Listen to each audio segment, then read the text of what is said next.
অত্র এলাকার গণ্যমান্য ব্যক্তিবর্গ, সামনে বসা মুসলমান ভাইরা, পর্দার আড়ালের সম্মানিতা মা এবং বোনেরা, প্রাণ প্রিয় সিলেটবাসী, আল্লাহর দরবারে শুকরিয়া জানাই যিনি কোরআনের জন্য রাতের বেলা শীত উপেক্ষা করে আরামের বিছানা ছেড়ে দিয়ে এই ময়দানে আমাদেরকে বসিয়ে রেখেছেন। খুশি হয়ে বলছে আলহামদুলিল্লাহ। আরো জোরে বলেন তো আলহামদুলিল্লাহ। কিয়ামতের দিন প্রত্যেকটা জিনিস সাক্ষী দেবে। কি বলে আপনার এই আলহামদুলিল্লাহর আওয়াজ যত দূর গেছে, গর্তের ভেতরে যে পিপিলিকাও থাকে, পোকামাকড় থাকে, কিয়ামতের দিন আল্লাহর জান্নাতে যাওয়ার জন্য সাক্ষী হয়ে দাঁড়াবে। যার সাক্ষ্য যত বেশি হয় তার মামলা তত ঢিল হয়। কি বলে সাক্ষী হওয়া থাকবে অথেন্টিক, টাকা দিয়ে কেনা সাক্ষী এ দেশে তো নেই। আসতে বলেন ভাই, বেশি জোরে বললে অনেক দূর চলে যাবে। পৃথিবীর যে সমস্ত জায়গায় অবৈধ জিনিস বেশি হয়, ওই সমস্ত জায়গাগুলোতে অবৈধ সাক্ষীও বেশি হয়। বুঝে বলছে নাকি না বুঝে? ঠিক। ঈসা আলাইহিস সালাম দুনিয়াতে যখন এসেছিলেন, জাতির লোকেরা জানিয়েছে মরিয়মের সন্তান পেলে কোথায়, তোমার তো বিয়েই হয়নি। ওরা মনে করেছে এটা অবৈধ সন্তান, জারজ সন্তান। হযরত ঈসা কি জারজ? অবৈধ। হযরত মরিয়ম ডাক দিয়ে বললেন ফাআশারাত ইলাইহি ক্বালু কাইফা নুকাল্লিমু মান কানা ফিল মাহদি সাবিয়্যা। সূরা মারিয়াম 16 নম্বর পারা 6 নম্বর পৃষ্ঠা 5 নম্বর লাইনে 3 নম্বর রুকুর 29 নম্বর আয়াত। এটা তাফসীরে মনির থেকে বলছি। আল্লাহ রাব্বুল আলামিন বলেন হযরতে মারিয়াম রোজা রেখেছিলেন, এজন্য তিনি ইশারা দিলেন দোলনার ভেতর ওই সন্তানের দিকে। ওরা বলে ছোট্ট বাচ্চা কথা বলবেন কি করে আমাদের সাথে? সঙ্গে সঙ্গে হযরতে ঈসা দোলনা থেকে জবাব দিয়েছেন ক্বালা ইন্নী আবদুল্লাহ আতানিয়াল কিতাবা ওয়া জাআলানি নাবিয়্যা। আমি জবাব দিচ্ছি আমার মায়ের চরিত্রের বিষয়ে। আমি অবৈধ সন্তান না, আমি জারজ সন্তান না। এই পৃথিবীতে আমি 2 নাম্বারে ঘরেও আসি না। আমি আল্লাহর বান্দা। কার? আল্লাহ আমাকে কিতাব দিয়েছেন আর জামানার নবী করে পাঠিয়েছেন। ওয়াজআলানি মুবারাকান আইনামা কুনতু, আমি যেখানেই থাকবো ওই জায়গাটা আল্লাহ বরকতময় করে দেবে। হযরত ঈসা নবী বরকতময় হওয়ার জন্য 2টা শর্ত পেলাম। 1 নম্বরে আল্লাহ তাকে কিতাব দিয়েছেন, 2 নম্বরে তাকে নবী করে পাঠিয়েছেন। সুতরাং পৃথিবীতে আল্লাহর কিতাবের জ্ঞান যাদের আছে, রিসালাতের দায়িত্ব যারা পালন করে, এগুলো অবৈধ না বৈধ? আর বৈধ জিনিস যেখানে থাকে ওই জায়গায় আল্লাহর রহমত বরকত নাযিল হয়। এজন্য ওয়াজআলানি মুবারাকান আইনামা কুনতু, আমি যেখানেই থাকবো ওই জায়গাটা আল্লাহ বরকতময় করে দেবে। আজ আমরা পৃথিবীর দিকে তাকালে দেখি বৈধ জিনিস বেশি না অবৈধ জিনিস বেশি? আপনি কি বুঝে ফেলেছেন? অধিকাংশ জায়গায় অবৈধ জিনিসই বেশি। অনেকে বক্তব্য দিচ্ছে মঞ্চ ময়দানে, আমার ভাইরা এ দেশের জন্য আমি জীবন দিয়ে দেব, এ দেশ আমার সব, দেশকে আমি সব চাইতে বেশি ভালোবাসি। অথচ যে শার্ট গায়ে দিয়ে বক্তব্য দেয়, শার্ট বিদেশি, প্যান্ট পরেছে বিদেশি, মাথায় ক্যাপ দিয়েছে বিদেশি, পায়ে মোজা বিদেশি, জুতা বিদেশি। কল আসতে পারে।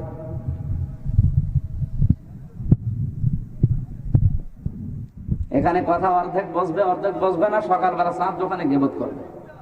কি বলে গেল কিছুই বুঝলাম না। আমি কি না বোঝার মতো কোনো কথা বলছি? বলেন। আপনি একটা কথা ভুল প্রমাণ করতে পারলে আমি জীবনে কথা বলবো না। কিন্তু ভুল প্রমাণ করতে যদি না পারেন আপনাকে মেনে নেওয়া লাগবে। কি কথা বলছেন এখন? গায়ের জোরে মানবেন না, এই সেই সিলেট। হ্যাঁ,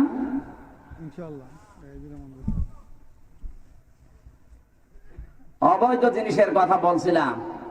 পেস্ট দিয়ে দাঁত মেজে এসেছে, পেস্ট বিদেশি, বিরাট বিদেশি, বউ বিদেশি, শ্বশুর শাশুড়িও বিদেশি, সন্তান বিদেশি, দাবি করছে দেশি। ওর দেশি কোন জিনিসটা আছে দেখান তো। আমার আরো নিচে নামা লাগবে?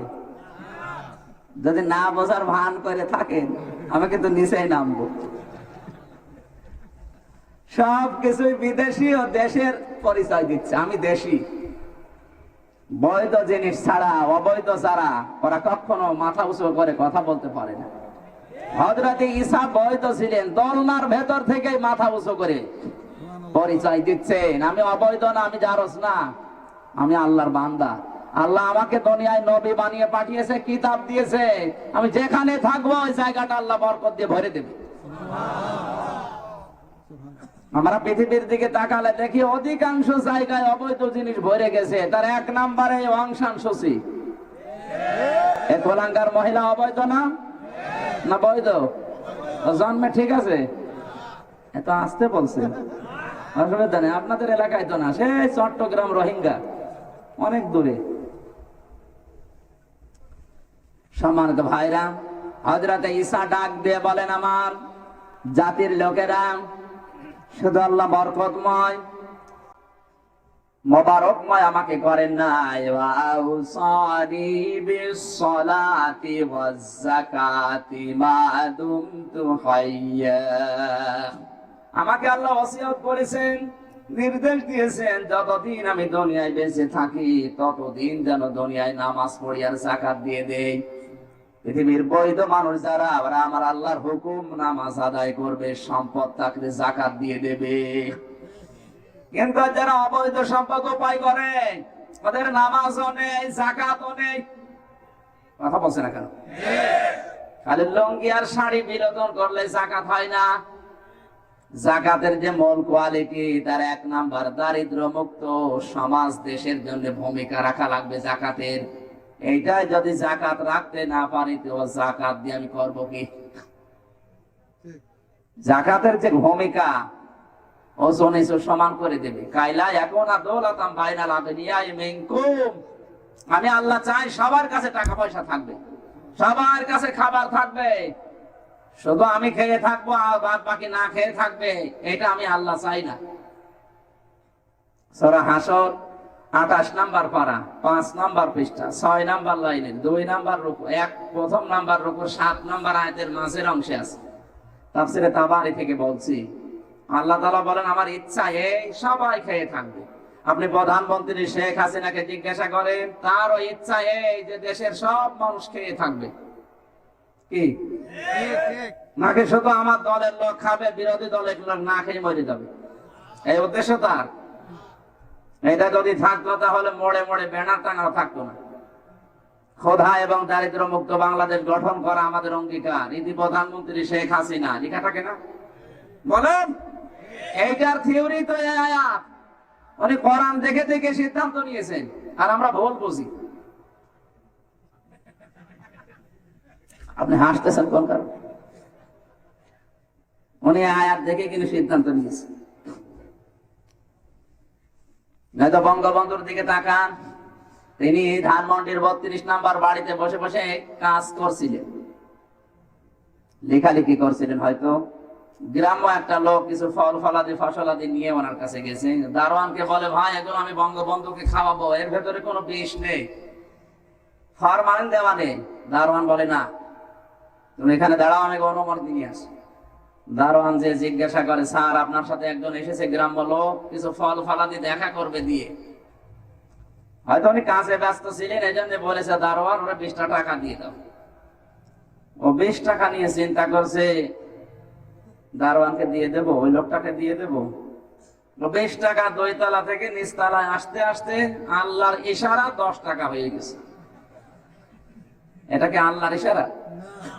ইশারা কার? দারোয়ানের।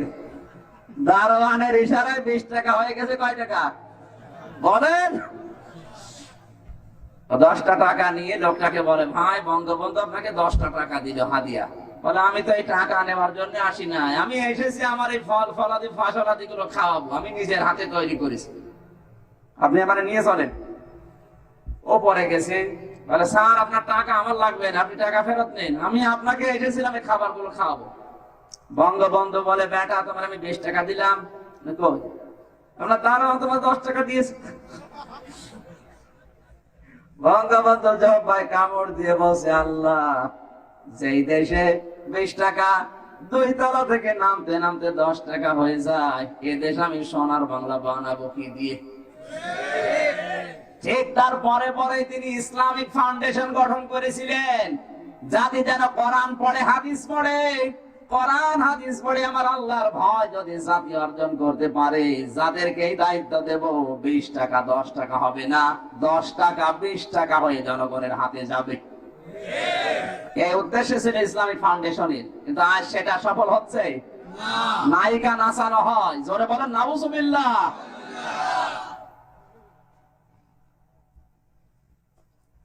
তার উদ্দেশ্য ভালো ছিল, আল্লাহ যেন তার এই কাজটা কবুল করে নাই। মানুষ হিসাবে তো অন্যায় কিছু করবে, মাস্ট বি। কি নবী বাদ দিয়ে পৃথিবীতে কেউ নিষ্পাপ না, সে যাই হোক। নবী বাদ দিয়ে কেউ নিষ্পাপ কেউ না, প্রত্যেকের কিছু না কিছু অন্যায় আছে। বঙ্গবন্ধু হয়তো শয়তানের ধোকায় পড়ে, নফসের জালে পড়ে, দুনিয়ার এই ফেরেবে পড়ে অন্যায় কিছু করেও ফেলতে পারে না, পারে না? আল্লাহ যেন তাকে মাফ করে দেয়। তাকে যদি মাফ করে জান্নাত দেয়, আমাদের কি ক্ষতি আছে? ক্ষতি আছে? আমি আলোচনা করছিলাম সাক্ষীর বিষয়ে। অবৈধ জিনিস যে সমস্ত জায়গায় বেশি ভর করে, ওই জায়গায় অবৈধ সাক্ষীও বেশি হয়। জন্মগ্রহণ করেছে 83 সালে, সাক্ষী দিয়েছে 71 সালে। বলো সুবহানাল্লাহ, আউযুবিল্লাহ বলছে। গত 12 তারিখের ঘটনা, কোন এক থানার ওসি আমারে কল দিয়ে বলছে, হুজুর আপনি এই থানায় আসবেন না। কেন?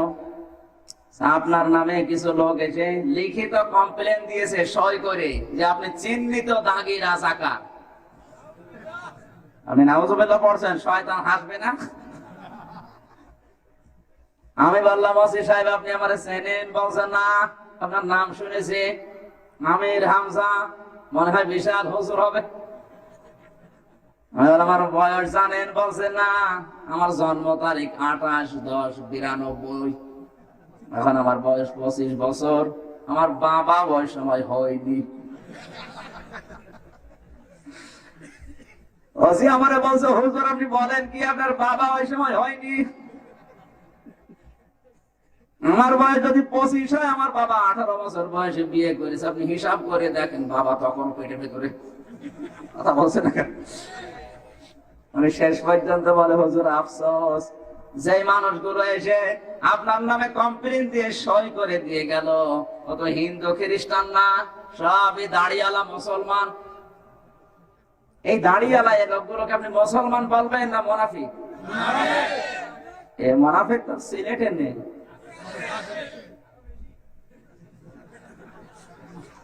আল্লাহ আমাদের হেফাজত করুন, জোরে বলেন আমিন। অবৈধ সাক্ষী গুলো আজ দূর করা দরকার। মুসলমানের নাম নিয়ে মুসলমানের দেশে থেকে মুসলমানের বিরুদ্ধে সাক্ষী দিচ্ছি। আমি যদি কোন গনার কাজ করি আর ওই গনার কাজের কথা যদি কেউ বলে বেড়ায়, ওটা হবে গীবত। ওটা কি? আর আমি যদি ওই কাজ না করি, আপনি যদি বানিয়ে বানিয়ে আমার নামে মানুষের কাছে বলেন আমাকে অপমান করার জন্য, ওটা হবে তহমত। বলেন, গীবত করলে কবিরা গুনাহ হয়, আর তহমতে 2টা গুনাহ হয়। 1 নম্বরে কবিরা গুনাহ তো হবেই, মাস্ট বি। 2 নম্বরে যতদিন ওই অপরাধ আপনি না করবেন, ততদিন আপনার মরণ হবে না। কোরআনে কারীম জানিয়েছে, ওমাই ইয়াকসিব খাতিয়াতান আও ইসমান সুম্মা ইয়ারমি বিহি বারিয়ান ফাকাদ ইহতামালা বুহতানা ওয়া ইসমান মুবিনা। সূরা নিসা 5 নম্বর পারা 15 নম্বর পৃষ্ঠা 10 নম্বর লাইনের 112 নম্বর আয়াত। এটা তাফসীরে কাবীর আল্লামা ফখরুদ্দিন রাজি রহমাতুল্লাহ আলাইহি আয়াতের তাফসীর করতে গিয়ে লিখেছেন, পৃথিবীতে যে বা যারা নিজে অন্যায় করবে, এই অন্যায়টা একটা ভালো মানুষ নির্দোষ মানুষের উপরে চাপিয়ে দেবে, ও যেন স্পষ্ট গুনার বোঝা মাথায় করে বহন করে বেড়াচ্ছে। আজ পৃথিবীতে এই নিয়মটাই সবচাইতে বেশি। কথা বলে না কেন? অনেকে নিজে অন্যায় করে, নিজে অবৈধ কাজের আঞ্জাম দেয়, নিজেই আবার ব্যবসা করে, নিজে ফ্যান্সি ডিলের ব্যবসা করে, নিজে নারী নিয়ে ব্যবসা করে, আর এই কাজটা ধরা পড়ার পর একটা ভালো মানুষের উপরে চাপিয়ে দেয়। অথচ যার উপরে দোষটা দিচ্ছে ও সম্পর্ক কিছু জানেই না। এটা মনে হয় এই দেশে হয় না, ভারতে হয়। বলেন, কোরআন শরীফ যারা বিশ্বাস করে না তারা এই কাজ করলে আমি মেনে নিতাম, যারা কোরআন বিশ্বাস করার পরে এই কাজ করে আশ্চর্য লাগে তাদের উপরে। আপনার কি মরতে হবে না?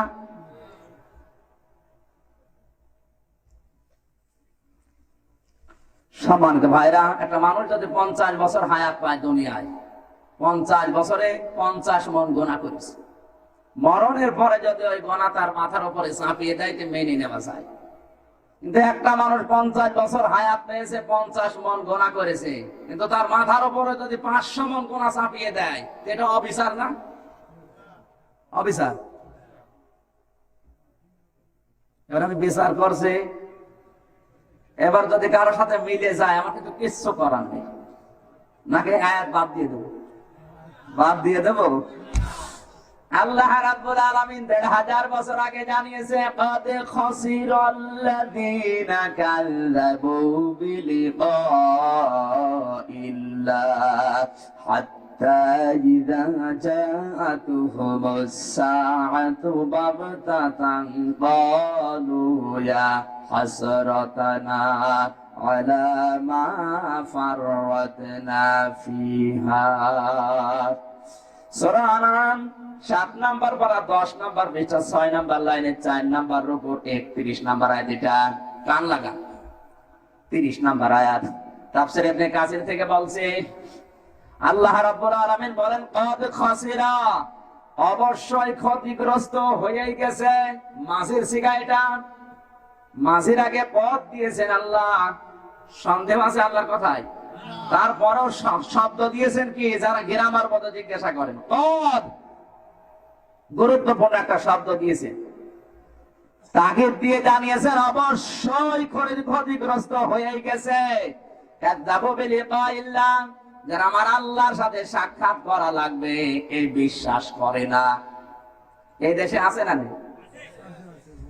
আমরা মনে করি মরণের পরে কিয়ামতের ময়দানে জবাব দেওয়া লাগবে। না, চোখ বন্ধ হওয়ার পরে আপনাকে আল্লাহর সম্মুখে দাঁড়িয়ে জবাব দেওয়ার জন্য প্রস্তুতি নিতে হবে।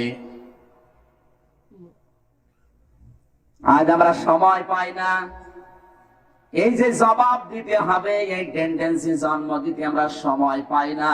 কিন্তু সময় একদিন আসবে, ওই সময় আর কাজে লাগানো যাবে না।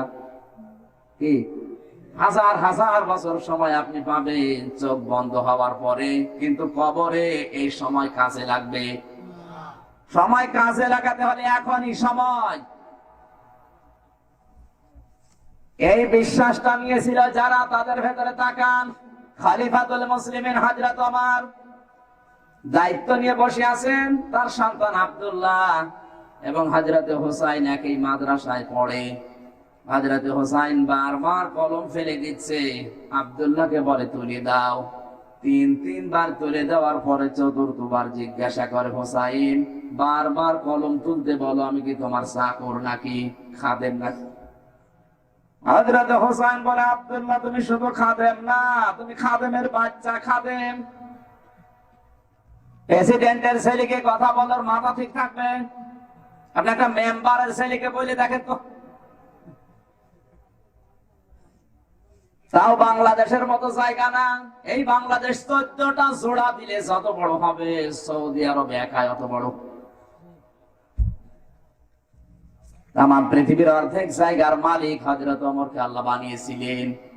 এত বড় বিশাল দায়িত্ব পালন করতে গিয়ে তার ছেলেকে যদি খাদেমের বাচ্চা খাদেম বলে কেউ গালি দেয়, ওর মাথা তো এমনি হট হওয়ার কথা।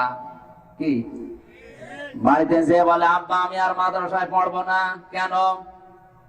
হোসাইন আমাকে গালি দিয়েছে, শুধু আমাকে না তোমাকে ধরে, যে তুমি নাকি খাদেমের বাচ্চা, খাদেম। বিচার যদি না করো মাদ্রাসায় পড়া বাদ দিয়ে দেব। হযরতে ওমর বলে বাবা বিচার এখন না, জমার দিন হাজার হাজার মানুষের সামনে হবে। মসজিদে নববীতে খুতবা দিলেন। নামাজের পরে জিজ্ঞাসা করলেন হোসাইন এখানে আসো? বলে হ্যাঁ। সামনে আসো। তুমি আমার সন্তান আব্দুল্লাহকে গালি দিয়েছো? বলে হ্যাঁ। কেন দিলে? হযরতে হোসেন বলে খলিফাতুল মুসলিমিন বুকে হাত দিয়ে বলেন তো আপনি কি আমার নানার খাদেম না? হযরত ওমরের কথা বন্ধ হয়ে গেছে, চোখ দিয়ে দরদর করে পানি ঝরছে। ডাক দিয়ে বলে হোসাইন এই কথাটা লিখে দিতে পারবে? বলে কাগজ কলম নিয়ে আসেন। খেজুর পাতার পাটি নিয়ে এসেছে। খেজুর পাতার উপরে লিখেছে ওমর আমার নানার খাদেম, ইতি হোসাইন ইবনে আলী। সই করে দিলাম। হযরত ওমর বলে আল্লাহর নবীর সাহাবীরা বিচার হয়ে গেছে। ছোট্ট মানুষ আব্দুল্লাহ বলে বাবা বিচার তো শুরুই করলে না, বিচার হয়ে গেল মানে? হযরত ওমর বলে বাবা আজ বিচার করেছি, শুধু দুনিয়া না আখিরাতেও কাজে লাগবে। আমি যখন মারা যাব এই কাগজটা আমার কাফনের ভেতরে দিয়ে দিও। আমার জীবনে কিছুই যদি কবুল না হয় এই কাগজটা আমার আল্লাহর সম্মুখে তুলে ধরবো। রব্বুল আলামিন আমার জীবনের কিছুই যদি তোমার ভালো না লাগে এই কাগজটার দিকে তাকাও, তোমার নবীর নাতি লিখে দিয়েছে আমি নবীর খাদেম ছিলাম। এ ওসিলায় হলেও তুমি কিয়ামতে আমারে মাফ করে দাও। তাদের টেন্ডেন্সি ছিল কি? আর আমরা আছি কোন ধান্দায়?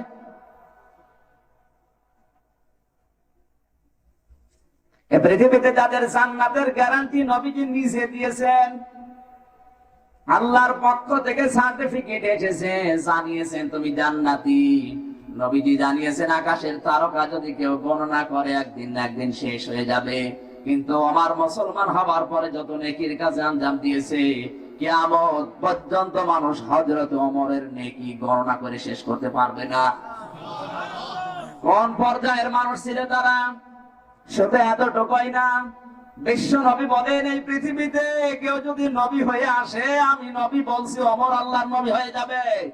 কারণ নবী হওয়ার যত কোয়ালিটির যোগ্যতা সব ওমরের ভেতরে ছিল। যেহেতু আমার পরে কোন নবী আসবে না, এই জন্য আল্লাহ ওমরকে আর নবী বানাবে না, কিন্তু নবী হওয়ার সব যোগ্যতা তার ভেতরে ছিল। কোন রাস্তা দিয়ে যদি হযরত ওমর হেঁটে যেতেন, কমপক্ষে 40 দিন ওই রাস্তায় শয়তান যেত না ভয়ে। আর আমরা রাস্তা দিয়ে গেলে শয়তান ভয় পায়, বলেন? আরো শয়তান আঁকড়িয়ে আসে যে লোক একটা পেয়েছি। অনেক যুবক রাস্তাঘাটে হাঁটে, বোঝা যায় না তো মানুষ না খাম্বা। নাকের ভেতরে তার, কানের ভেতরে তার, মাজার ভেতরে তার, জায়গা মতো তার দিয়ে নাচতেছে। শয়তান দেখে আর চিন্তা করে আমি শয়তানি করবো কোথায়? এটা আমার থেকে বড় শয়তান।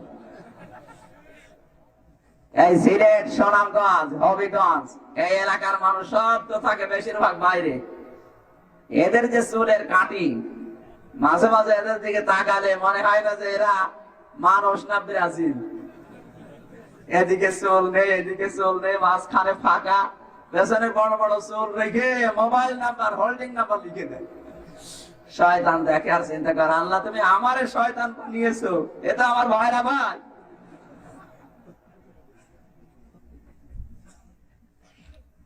হযরত ওমর কোন রাস্তা দিয়ে গেলে 40 দিন ওই রাস্তায় শয়তান যেতেই ভয় পেত।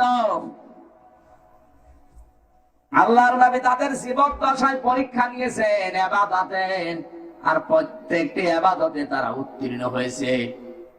তিরমিজি শরীফ থেকে বলছে গভীর রজনীতে বিশ্ব নবী চিন্তা করলেন, দেখি আমার সাহাবীরা ঘুমিয়ে আছে না আমার আল্লাহর সাথে কথা বলে।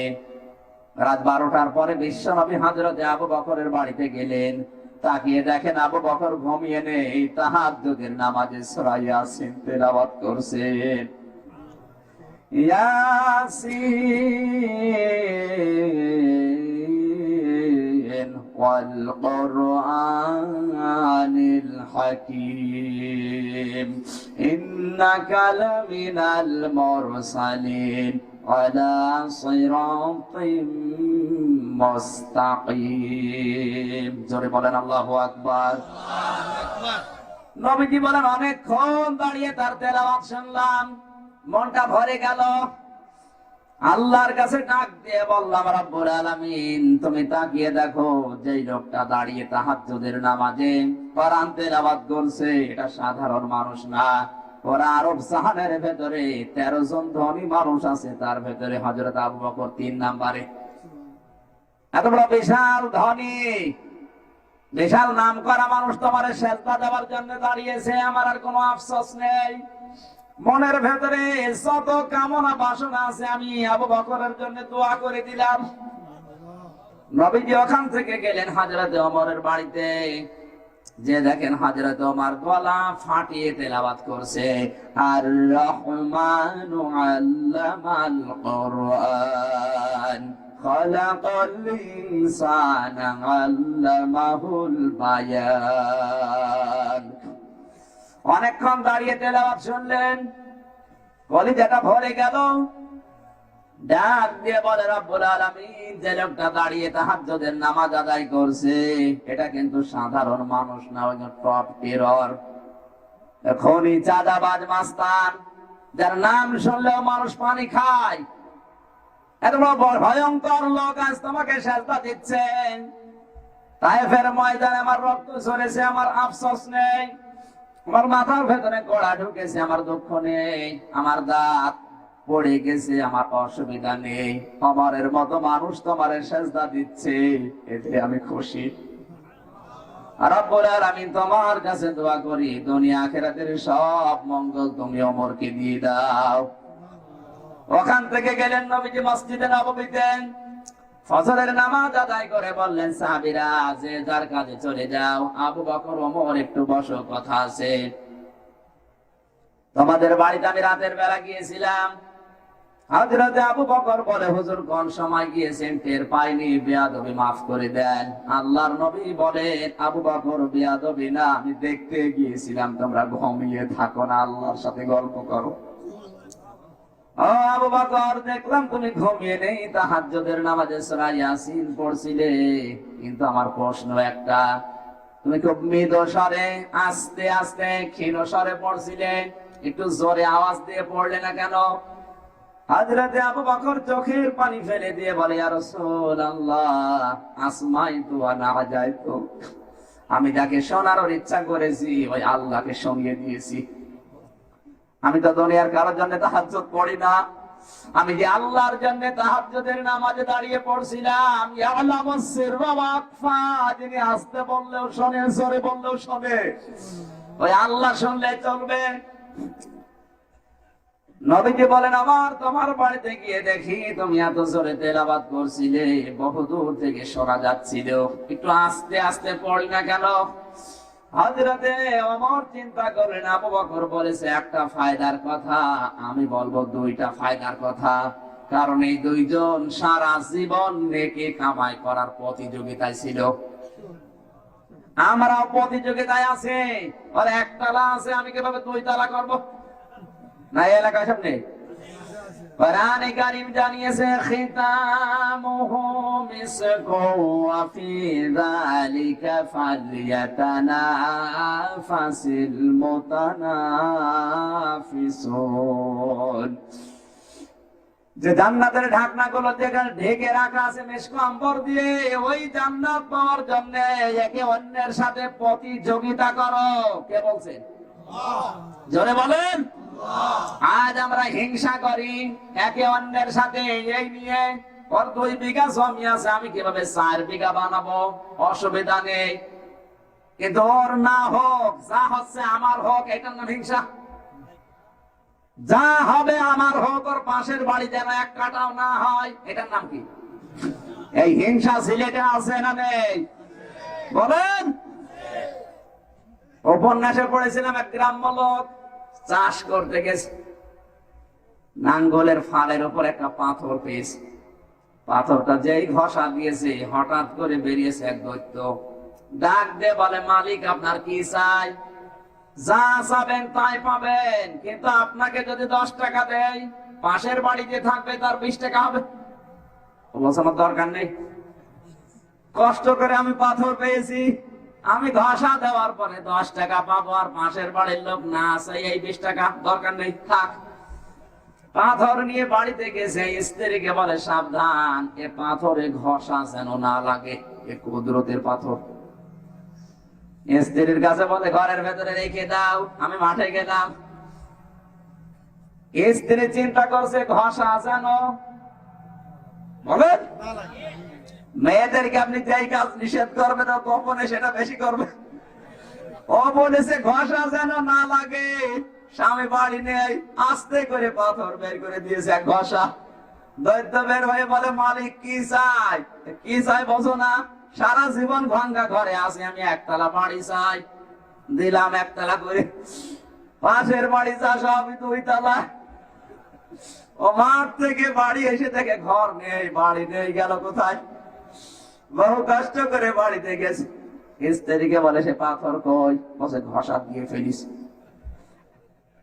তুমি তো ঘষা দিলে বসো না, কি হয়েছে জানো? বসে, কি? পাশের বাড়ি তাকাও, সবই 2 তলা, তাড়াতাড়ি আমার পাথর বের করো। পাথর নিয়ে এসেছে, দিয়েছে এক ঘষা। দৈত্য এসে বলে, মালিক কি করব? কি করবো বসো না, আমার 1 চোখ কানা করে দাও। আমার যদি 1 চোখ কানা হয়, পাশের বাড়ি সব 2 চোখ কানা হবে। আমি তো 1 চোখ দিয়ে করে খেতে পারবো, 2 চোখ দিয়ে অন্ধ হয়ে থাকবে। এরকম হিংসা দেশে নেই। যা হচ্ছে আমার দলের লোক হোক, অন্য দলের লোক না খেয়ে মরুক। এটার নাম কি বলেন? এই প্রতিযোগিতা করে যায় গেছে। এটা করলে আপনার জীবনের ইবাদত বন্দেগী সব আগুন লাগিয়ে দেবে আল্লাহ।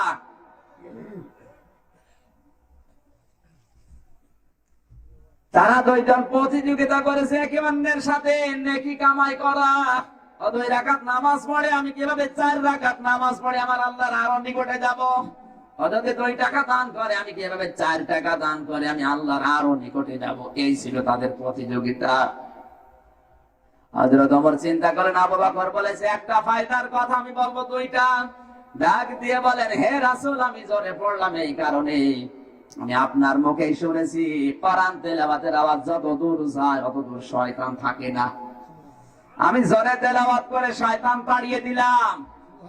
2 নম্বরে আমি তেলাওয়াত জোরে করেছি, শুধু আমি নিজেই তাহাজ্জুদের নামাজ পড়বো তা না, আমার আওয়াজ শোনার পর আমার মেয়ে উঠবে, আমার ছেলে উঠবে, আমার স্ত্রী উঠবে, আমার আশপাশের লোকজন টের পেয়ে তাহাজ্জুদের নামাজে আল্লাহকে সেজদা দেবে। এই ব্যবস্থা আমি তেলাওয়াতের মাধ্যমে করে দিয়েছি। কোথায় ছিল তারা আর কোথায় পৌঁছিয়েছে? কিয়ামতের বিশ্বাস আসলে শুধু শুনি কিয়ামত আছে এই, কিন্তু জবাব দেওয়া লাগবে, এই টেন্ডেন্সি এখনো আমাদের ভেতরে কারো তৈরি হয়নি। কথা বলছে না কেন? আল্লাহ রাব্বুল আলামিন বলেন, আরাইতাল্লাযী ইউকাযযিবু বিদ্দীন ফাযালিকাল্লাযী ইয়াদউল ইয়াতীম ওয়া লা ইয়াহুব্বু আলা তাআমিল মিসকিন ফাওয়াইলুল লিল মুসাল্লিন। আরাইতা হরফে ইস্তেফহাম, প্রশ্নবোধক চিহ্ন, ইন্টারগেটিভ সেন্টেন্স। আল্লাহ তাআলা বলেন, হে নবী, আপনি কি ওই সমস্ত মানুষকে দেখতে পান না যারা কিয়ামত বিশ্বাস করে না? নবীজি বলেন, আল্লাহ তারা কারা? আমার কাছে যারা আসে ঈমানের ঘোষণা দেয় সবই কিয়ামতে বিশ্বাসী মনে হয়। আল্লাহ বলেন, না, কালেমা পড়লেই কিয়ামতে বিশ্বাস করে তা না। কারা কিয়ামত বিশ্বাস করে না আপনার পাশে থাকার পরও, কালেমা পড়ার পরও আপনি লক্ষ্য করেন, ওয়ালা ইয়াহুদ্দু আলা তুআমিল মিসকিন, যারা ইয়াতীম মিসকিনদের খাবার দেয় না। কথা বোঝা যাচ্ছে না? কালেমা পড়ার পরও, নবীর আশপাশে ঘোরাঘুরি করার পরেও তারা কিয়ামত বিশ্বাস করে না। ফাযালিকাল্লাযী ইয়াদউল ইয়াতীম, যারা এতিম মিসকিনদের খাবার দেয় না এবং খাবার দেওয়ার জন্য উৎসাহ দেয় না, নিজে তো দেয় না, মানুষকে দিতেও বলে না, এরকম মানুষ দেশে নেই। আরো এতিমের মাল আত্মসাৎ করার শ্রম সিলেটে নেই, সব কুষ্টিয়ায় আছে। কান খাড়া করে মিলান, নিজের চরিত্র যদি এরকম থাকে। কোরআনে কারীম জানিয়েছে, ইন্নাল্লাযীনা ইয়াকুলুনা আমওয়ালাল ইয়াতামা যুলমান ইন্নামা ইয়াকুলুনা ফি বুতুনিহিম নারা ওয়া সায়াসলাউনা সাঈরা। সূরা নিসা 4 নাম্বার পারা 17 নাম্বার পৃষ্ঠা 14 নাম্বার লাইনে 3 নাম্বার রুকু 10 নাম্বার আয়াত। এটা তাফসীর ইবনে কাসির থেকে শোনাচ্ছে। আল্লাহ রাব্বুল আলামিন বলেন, নিশ্চয় যারা ইয়াকুলুনা, আকালা ইয়াকুলু মানে খাওয়া। এটা মজারের আলোচনা, বর্তমান ভবিষ্যৎ, প্রেজেন্ট ফিউচার। কোরআন শরীফ এখন আছে না নেই? কতদিন থাকবে? কিয়ামত পর্যন্ত। কে বলেছে? কিয়ামতের পরে কোরআন শরীফ থাকবে, কারণ কিয়ামতের পরে জান্নাতি মানুষদেরকে আল্লাহ যেটা তেলাওয়াত করে শোনাবে তার নাম কি? আসতে বলেন। জান্নাতি মানুষদের সামনে যেটা তেলাওয়াত হবে ওটা কি বাবার জীবনী? বলেন। এখান থেকেও শিক্ষা নিতে পারেন না? জান্নাতি মানুষদের সামনে আল্লাহ যেটা তেলাওয়াত করে করে শোনাবে সেটা শিক্ষা ব্যবস্থায় নিয়ে যায় না, নিয়ে যাচ্ছে বিভিন্ন মানুষের জীবনী। কোন মানুষের জীবনী পড়ে কারো জীবন সংশোধন করা যায় না, একমাত্র কোরআন ছাড়া। এজন্য নবীকে আল্লাহ 15 বছরের গবেষণার ফল দিয়েছিলেন। ইকরা, হে নবী আপনি পড়ুন। আপনি যদি পরিবর্তন হতে চান, পরিবার, সমাজ, রাষ্ট্রকে যদি পাল্টাতে চান, পড়া লাগবে। কি লাগবে? বলেন। আমরা মনে করি নবীজি ধ্যান করেছিল। কিসের ধ্যান? নিজের চোখে দেখে আসলাম হেরা গুহা, ওই জায়গায় এখনো পাথরের সাথে খোদাই করে আয়াতগুলো লেখা আছে।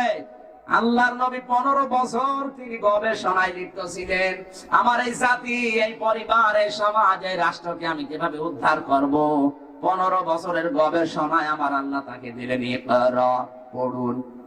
বিসমি রাব্বিকা, কার নামে পড়বেন? রবের নামে পড়া লাগবে।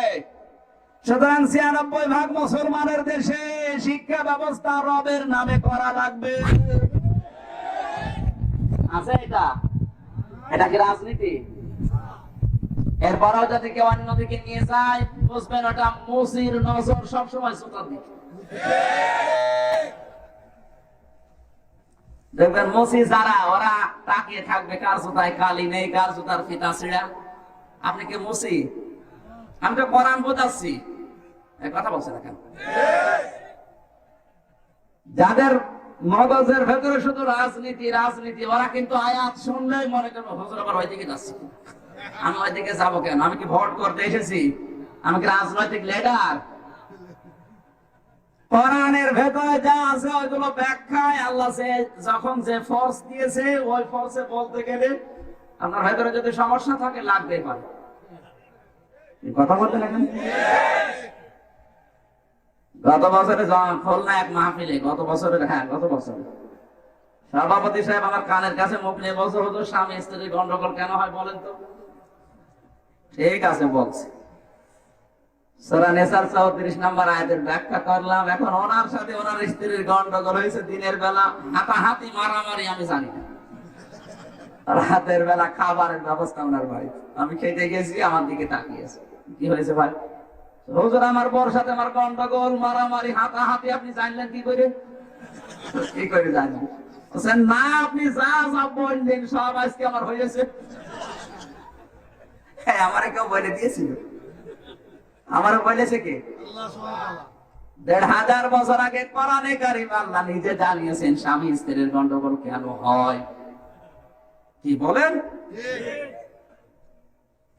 স্বামী স্ত্রীর ভেতরে গন্ডগোল কেন হয় আর এটা মেটানোর পদ্ধতি কি আল্লাহ এই আয়াতের ভেতরে দিয়েছেন। সূরা নিসার 34-35 নম্বর আয়াত ভালো করে ব্যাখ্যা করে দেখবেন। এটা যারা আজ পাল্টিয়ে দিতে চায়, ওদের স্বামী স্ত্রীর ভেতরে মিল নেই। অথচ বাংলাদেশে কমপক্ষে 7টা আয়াত পরিবর্তনের গোপন ষড়যন্ত্র চলছে। তার ভেতরে সূরা নিসা 3টা আয়াত, 19 নম্বর আয়াত, 34 নম্বর আয়াত, 65 নম্বর আয়াত, এগুলো আজ পৃথিবী থেকে মিটিয়ে দেওয়ার জন্য অনেকে ব্যর্থ চেষ্টা করছে। আমি আর নিচে নামলাম না। কোরআনে কারীম জানিয়েছে আর রিজালু কাওয়ামুনা আলান নিসা বিমা ফাদ্দালাল্লাহু বা'দাহুম আলা বা'দ। এই পৃথিবীর ময়দানে পুরুষদেরকে আমি বানিয়েছি অভিভাবক, গাইডলাইন দাতা, আর মেয়েদেরকে বানিয়েছি তাদের আজ্ঞাবহ। এই ঘোষণা কার? বলেন। কিন্তু আজ যারা নারী পুরুষকে সমান সমান করে দিতে চায়, ওরা আল্লাহর চাইতে বেশি বোঝে না। মানে আপনি পল্টনে যান, কত একটা বক্তব্য দিচ্ছে নারী পুরুষের সমান অধিকার দিতে হবে, কি সমান। ওরা আর ঘরে থাকবে না, ওরা কাঁধে কাঁধ মিলিয়ে, হাতে হাত মিলিয়ে, বুকে বুক মিলিয়ে কাজ করবে। নাউযুবিল্লাহ, করছেও তাই। সমান সমান অধিকার দেওয়া লাগবে। বক্তব্য দিয়ে নেতা বাড়িতে এসেছে। নেতা যারা হয় দেখবেন দুইটা জিনিস ওদের বেশি বড় হয়।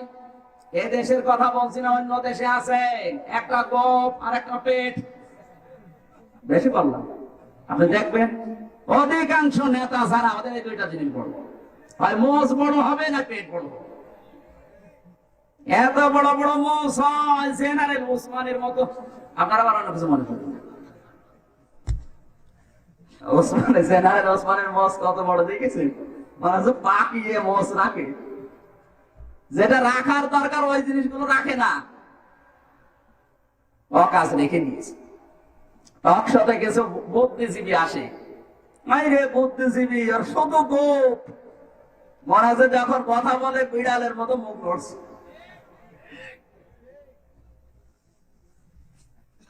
কুষ্টিয়ার বড় বাজার এক চাচাকে বললাম, চাচা আপনার এই মোষগুলো কাঁচা ছিল, কয়েকদিন আগেও দেখলাম পাইকলো কবে? বলছে মোষ পাকা না, দুধ খেতে যে সর লেগেছে। কি মোষ, এত বড় বড় মোষ, দুধ খেতে যে সর লেগেছে টের পাই। আর পেট তো মাশাআল্লাহ একেবারে দেওয়ানবাগি পীরের মতো। ওর পেট যদি মহিলারা দেখে তো লজ্জা পাবে, আল্লাহ এ কি পেট। সন্তান হওয়ার সময় তো এত বড় পেট আমারও ছিল না। এরকম পেট আলা লোক নেই। মেয়র নির্বাচন চলছিল কুষ্টিয়ায়, জমান নামাজ আমি পড়াই কুষ্টিয়ার বড় মসজিদে। অনেকে আসতো হুজুর দোয়া চাই, একটু বুকে আসে, বুকে যাবো কি করে, এই যে পেট আমার তো ফাঁকা হয়ে যাবো। এখানে নেতা যারা ওরা উল্টা পাল্টা খায়। খাবারের আগে নবীজি বলেন 3টা সুন্নাত আছে, কেউ যদি মেনে চলে আমার ওই উম্মত কখনো তার পেট বুকের চাইতে উঁচা হবে না। 1 ভাগ খাবার, 1 ভাগ পানি, 1 ভাগ খালি, এই নিয়মে খাবার খান, কোনদিন পেট বুকের চাইতে উঁচা হবে না। কারণ প্রতিটি নবীর বুক ছিল বড়, পেট ছিল ছোট। আর এখন আমরা এমন উম্মত, বুক খুঁজে পাওয়া যায় না, শুধু পেট। খাবারের পরে মিষ্টি খাওয়া সুন্নাত, তার মানে আরো খাবার চাই না? এ সুন্নাত এলাকায় নেই। বলেন সুন্নাত কাকে বলে তাও জানে না। 1500 বছর আগে বিশ্ব নবী জানিয়েছেন, মান তামাসসাকা বিসুন্নতি ইনদা ফাসাদি উম্মতি ফালাহু আজরু মিয়াতি শাহিদ। বুখারী শরীফের হাদিস 308 নাম্বার পৃষ্ঠায় হাত আছে। আমি শুধু ব্যাখ্যাটা বলবো একটু অল্প সময়। কি কষ্ট হচ্ছে? আমার উম্মতের যখন দুরবস্থা চলবে, ওই সময় যদি কেউ একটা মরা সুন্নতকে চিন্তা করতে পারে, আমি নবী বলছি কিয়ামতের দিন যখন লোকটা উঠবে, তার আমলনামায় 100 গলা কাটা শহীদের সওয়াব দিয়ে দেবে। ফালাহু, ফা দিয়েছেন বক্তব্যের মাঝখানে। ফা বক্তব্যের মাঝখানে না দিলে অর্থ হয়ে যেত। যারা গ্রামার পথে জিজ্ঞাসা করেন, কারণ ফা শব্দটা 19টা অর্থে ব্যবহার হয়। এখানে যদি লাহু আজরু মিয়াতি শাহিদ দিত তাও অর্থ হয়ে যাবে। ফা দিলেন কেন? নবীজি বলেন এই মরা সুন্নাত যদি কেউ একটা চিন্তা করতে পারে, ওর আমল নামায় কিয়ামতের ময়দানে যখন উঠবে 100 গলা কাটা শহীদের সওয়াব আল্লাহ দিয়ে দেবে। নবীর কথা মিথ্যা হবে? ও সিলেটবাসী এবার কান খাড়া করে মিলান। আমার কথা কেন শুনবেন? নবীজির কথাটা বাস্তব এবার মিলাবেন, রাজনৈতিক গণ খুঁজবেন না। এখানে মিলান তো কি বলেন নবীজি? একটা মরা সুন্নাত উম্মতের দুরবস্থার সময় যারা চিন্তা করার জন্য চেষ্টায় থাকবে, তার আমল নামায় কত শহীদের, কত 100 গলা কাটা শহীদের সওয়াব দেবে। সুবহানাল্লাহ বলতে পারেন না? এমনি সাধারণ ভাবে মানুষ যদি মারা যায় ঈমান নিয়ে, ও কবরে থাকবে ঠিক, কিন্তু ঘুমিয়ে থাকবে। কি থাকবে? সাধারণ ভাবে যদি কেউ মারা যায় ঈমান নিয়ে, ও কবরে থাকবে কিন্তু ঘুমিয়ে থাকবে। কিন্তু কেউ যদি শহীদ হয়ে মারা যায়, ও কবরে থাকবে কিন্তু ঘুমিয়ে থাকবে না। আল্লাহ রাব্বুল আলামিন বলেন, বালা হিয়াউন ইনদা রাব্বিহিম ইউরসাকুন। সূরা আলে ইমরানের 4 নাম্বার পারা 11 নাম্বার পৃষ্ঠা 7 নাম্বার লাইনের 169 নাম্বার আয়াতের শেষের অংশে আছে, রাব্বুল আলামিন বলেন, যারা শহীদ হয়ে যায় আর আমি আল্লাহর কাছে রিজিক প্রাপ্ত হয়। সুবহানাল্লাহ বলতে পারেন না? একটা শহীদ না খেয়ে থাকে না, প্রত্যেকটা শহীদ আল্লাহর কাছে কি পায়? রিজিক পায়। কি পায়? কত মূল্য মর্যাদা, এরকম কত শহীদের সওয়াব হবে আমল নামায় বলেন। হাদিসটা নিয়ে বিশ্ববিদ্যালয়ের কেন্দ্রীয় লাইব্রেরিতে বসে গবেষণা করেছি, আল্লাহর নবী কেন 100 গলা কাটা শহীদের নাম দিলেন। চিন্তা করলাম, দেখি এবার বাংলাদেশের সাথে মিলাই। মরা সুন্নাত কোনটা দেখি, তাকিয়ে দেখি আমরা যেটা সুন্নাত মনে করি মরা, ওটা তো মারা যায়নি। দাড়ি রাখা সুন্নাত, কিন্তু এই সুন্নাত তো মরে যায়নি, মরে গেছে। কেউ রাখে কেউ রাখে না, এখনো জিন্দা আছে। জুব্বা গায়ে দেওয়া সুন্নাত, এটাও মারা যায়নি, কেউ দেয় কেউ দেয় না। পাগড়ি মাথায় দেওয়া সুন্নাত, এটাও মারা যায়নি, কেউ মাথায় দেয় কেউ দেয় না। খাবারের পরে মিষ্টি খাওয়া সুন্নাত, এটাও মরে যায়নি। কোন সুন্নাত না মানলেও এটা মানে। কথা বলছেন না কেন? এরকম যতগুলো সুন্নাত আমি মিলিয়েছি বাংলাদেশের সাথে, একেবারে মরে যায়নি, কিছু না কিছু আছে। কিন্তু একটা সুন্নাত আমি দেখেছি এই দেশে নেই, মারা গেছে। বলবো? রাগ করবেন না তো? বিশ্বনবী মুহাম্মদুর রাসূলুল্লাহ সাল্লাল্লাহু আলাইহি সাল্লাম 10 বছর এই পৃথিবীতে কোরআন দিয়ে রাষ্ট্র চালিয়েছিলেন। মিথ্যা কথা বলেন? 10টা বছর তিনি কোরআন দিয়ে রাষ্ট্র চালালেন। এই সুন্নাত কিন্তু এখন এই দেশে নেই, মরে গেছে। বলেন? এই সুন্নাত চিন্তা করার জন্য কেউ যদি দল করে, সংগঠন করে, টাকা পয়সা দেয়, মিছিল করে, যা করবে ওটা করতেছে, যা ক্ষতি হবে কিয়ামতের দিনে 100 গলা কাটা শহীদের সওয়াব। এর নাম মরা সুন্নাত। মানে খাবারের পরে মিষ্টি খাওয়া, এইটা মরা সুন্নাত। তাকবীর দেওয়ার দরকার নেই, আপনি কথাগুলো ঠান্ডা মাথায় বোঝেন। চলে যাওয়ার পরে যদি আপনি চার দোকানে বসে গিবত করেন যে কি বলে গেল বুঝলাম না, আপনার খবর আছে। আপনি মিলান, মরা সুন্নাত তো এইটা।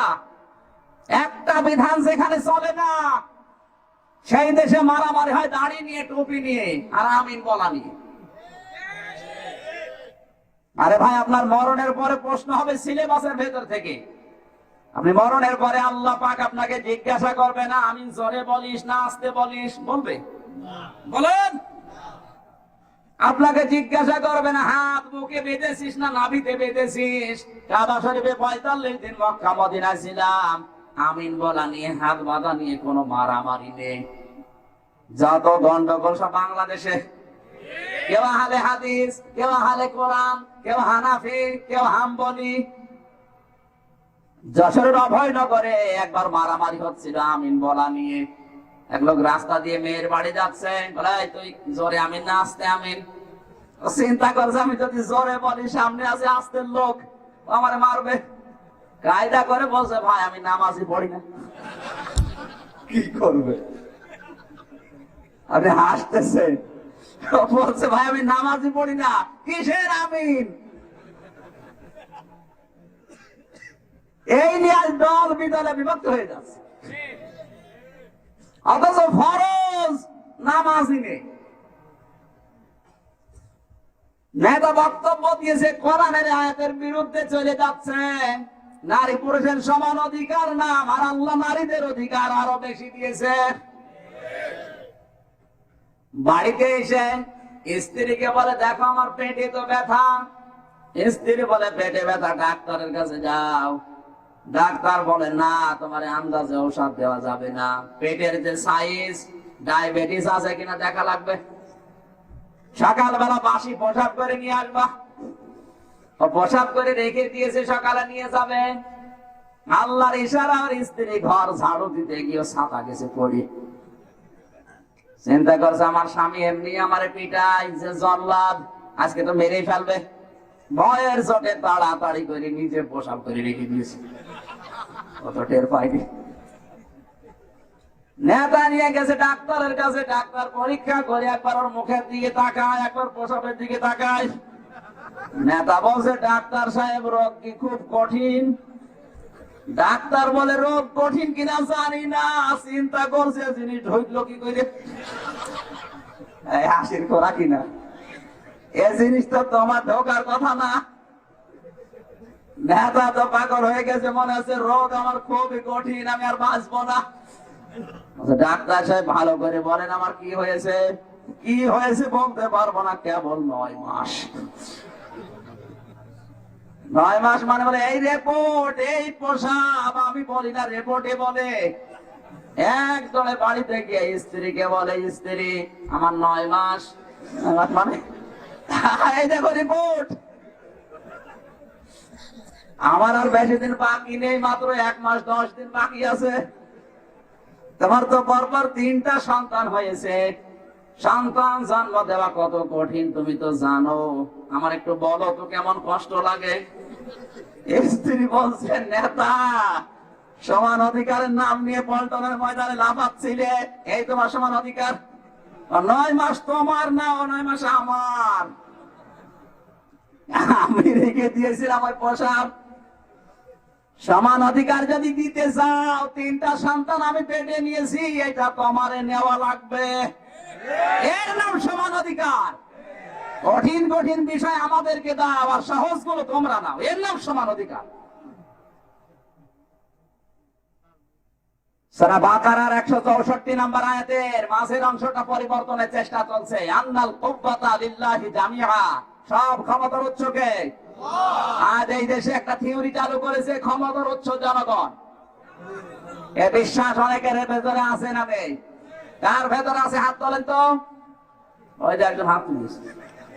আপনি কি এই দেশে আছেন না ভারতে আছেন? হ্যাঁ, আমি হাসির খোরাকি দেই, চিন্তা ভাবনা করে। সূরা বাকারার 164 নম্বর আয়াত, সূরা বাকারা 2 নম্বর পারা 4 নম্বর পৃষ্ঠা 2 নম্বর লাইনের মাঝের অংশে আল্লাহ দিয়েছেন আন্নাল কুওয়াতা লিল্লাহি জামিআ, ক্ষমতার উৎস কে? আল্লাহ। এটা যদি দুনিয়ায় কেউ কারো ভেতরে ভাগ করে দেয়, ওর ভেতরে আবু জেহেলের ভেতরে কোনো পার্থক্য নেই। কারণ আবু জেহেল বিশ্বাস করতো আল্লাহ একজন আছে, তো আল্লাহর আইনের সাথে অন্য নিজে আইন বানিয়ে চালিয়ে দিয়েছে, এই জন্য মুশরিক।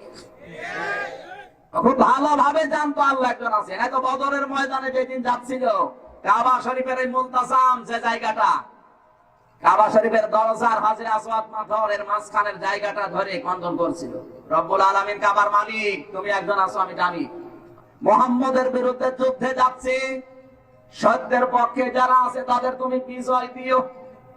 আবু জেহেলের দোয়া কবুল হয়ে গেছে। ও যদি বিশ্বাসী না করবে তাহলে কেন খাবার গিলাফ ধরেন আল্লাহকে বলবে বলেন? এরপরেও লোকটা কি মুসলমান না মুশরিক? কেন মুশরিক?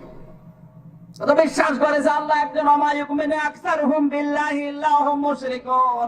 সূরা ইউসুফ 13 নম্বর পারা 7 নম্বর পৃষ্ঠা 3 নম্বর লাইনের 106 নম্বর আয়াত। এটা আল্লাহ বলেন হে নবী ওদের ঈমান ছিল আমার উপরে, কিন্তু ওরা অধিকাংশ গুলো শিরক করেছে, মুশরিক। আবু জেহেল আল্লাহকে বিশ্বাস করেছে একজন আছে, কিন্তু আল্লাহর আইনের সাথে নিজে নতুন নতুন আইন তৈরি করে পরিবার সমাজ রাষ্ট্র চালিয়েছে, এই কারণে মুশরিক। বলেন আজ বাংলাদেশে যারা আল্লাহকে বিশ্বাস করে পাশাপাশি অন্য আইন বানিয়ে আল্লাহর আইনের সাথে লাগিয়ে দেয়, এরাও মুশরিক। আপনি কথা খণ্ডন করেন তো দেখি।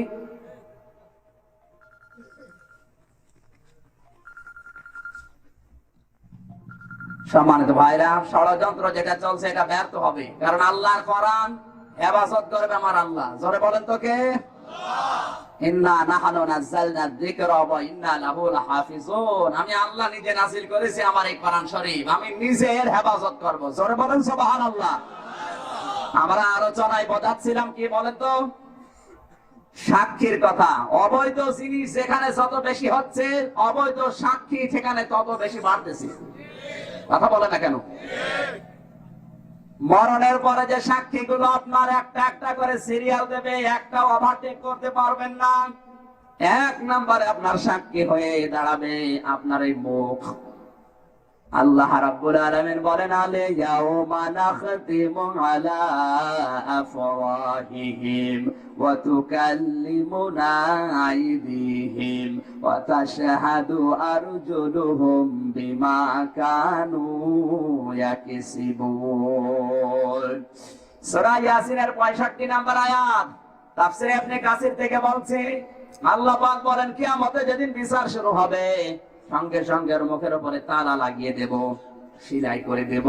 ওর হাত আমার সাথে কথা বলবে, ওর পা ওর কৃত কর্মের জবাব দিয়ে দেবে। ও তখন হাতের দিকে পায়ের দিকে তাকিয়ে বলবে, আরে তাদেরকে আরামে রাখার জন্য, তাদেরকে মসৃণ রাখার জন্য অবৈধ ইনকাম করেছিলাম, আর তোর আমার বিপক্ষে সাক্ষী দিলি। এই সাক্ষী যদি আপনি নাও মানতে চান, দ্বিতীয় নাম্বারে সাক্ষী আমার আল্লাহ হাজির করে দেবে। কাঁধে দুইজন বসে আছে। কথা বলে না কেন? এরা কারা? কিরামান কাতিবিন, মানে সম্মানিত লেখক, ফেরেশতা তো না। কিরামান কাতিবিনা ইয়ালামুনা মা তাফআলুন। সূরা ইনফিতারের ভেতরে আল্লাহ 11 নাম্বার 12 নাম্বার আয়াতে দিয়েছেন, দুইজন সম্মানিত লেখক বসে আছে, যা করছো সব কিন্তু লিখে রাখে। ওইটা দেখার পরে বলবে রব্বুল আলামিন, তোমার ফেরেশতারা আমার নামে লিখেছে আমি জিনাকার, আমি তো জিনা করিনি। কান খাড়া করে ফেরেশতাদের যখন এই আমলনামাটা হাতে দেবে আপনাকে, অবদিয়াল কিতাব ফাতারাল মুজরিমিনা মুশফিকিনা মিম্মা ফিহি ওয়া ইয়াকুলুনা ইয়া ওয়াইলাতানা মা লিহাযাল কিতাব লা ইউগাদিরু সাগীরাতান ওয়ালা কাবীরাতান ইল্লা আহসাহা ওয়া ওয়াজাদু মা আমিলু হাযিরা ওয়া লা ইয়াযলিমু রাব্বুকা আহাদা। সূরা বলেন আল্লাহু আকবার। সূরা কাহফ 15 নাম্বার পারা 18 নাম্বার পৃষ্ঠা 3 নাম্বার লাইনে আয়াতটি আছে। রব্বুল আলামিন বলেন, এমন কিতাবের সামনে দেব, বড় গোনা ছোট গোনা সব হাজির থাকবে। দেখে বলবে, কি আশ্চর্য কিতাব, একটাও বাদ যায় নাই। কিন্তু কিছু কিছু গোনা যেখানে মার্ক করা থাকবে লাল কালি দিয়ে, দেখে বলবে রব্বুল আলামিন, আমি তো জিনা করিনি। তোমার ফেরেশতারা মনে হয় এটা বানিয়ে লিখেছে। আল্লাহ রাব্বুল আলামিন বলেন, বান্দা আমি জানি তুমি জিনা করনি, আমার ফেরেশতারাও ভুল করেনি, কিন্তু এই কথাটা আসলো কি করে জানো? মাই ইয়াশফা শাফাআতান হাসানাতান ইয়াকুল লাহু নাসীবুম মিনহা ওয়া মাই ইয়াশফা শাফাআতান সাইয়্যাতান ইয়াকুল লাহু কিফলুম মিনহা ওয়া কানা আল্লাহু আলা কুল্লি শাইইন মুকীতা। এই কান খাড়া করেন, এখানে শিক্ষা আছে। বারবার কান খাড়া করার জন্য বলছি এই কারণে, গীবত যেন না করেন, কারণ অধিকাংশ মানুষ চার দোকানে বসে বসে গীবত করে। কোরআন শরীফ আল্লাহ গীবত করার জন্য দেয়নি। কান খাড়া করে মিলান, যদি দোষ থাকে পরিবর্তন হবেন, আর যদি দোষ না থাকে আলহামদুলিল্লাহ বলবেন। কি আপনি বলবেন, আল্লাহ আমি তো জিনা করিনি, তোমার ফেরেশতারা লিখেছে। আল্লাহ বলবেন, আমিও জানি জিনা করনি, কিন্তু এটা লিখিত কেন জানো?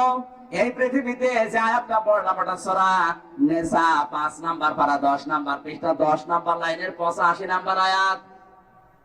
তাফসীরে মনির থেকে বলছি এটা। আল্লাহ রাব্বুল আলামিন বলেন, নিজে যে ব্যক্তি ভালো কাজের আঞ্জাম দেয় আর কেউ যদি সুপারিশ করে, ওই ভালো কাজে সহযোগিতা করে, সাহায্য করে, এগিয়ে দেয়, ওই ভালো কাজটা করে লোকটা যে সওয়াব পেয়েছে, তুমি সুপারিশ করে ঠিক ওই রকম সওয়াব পাবে। কোন মানুষ যদি অন্যায় কাজ করে আর কেউ যদি অন্যায় কাজে সাপোর্ট করে, সহযোগিতা করে, সাহায্য করে, এগিয়ে দেয়, অন্যায় করে যেই গোনা হয়েছে, তুমি সাপোর্ট করার কারণে তোমার আমল নামায় ওই গোনাটা ফিলাক্সি লোড হয়ে আসবে।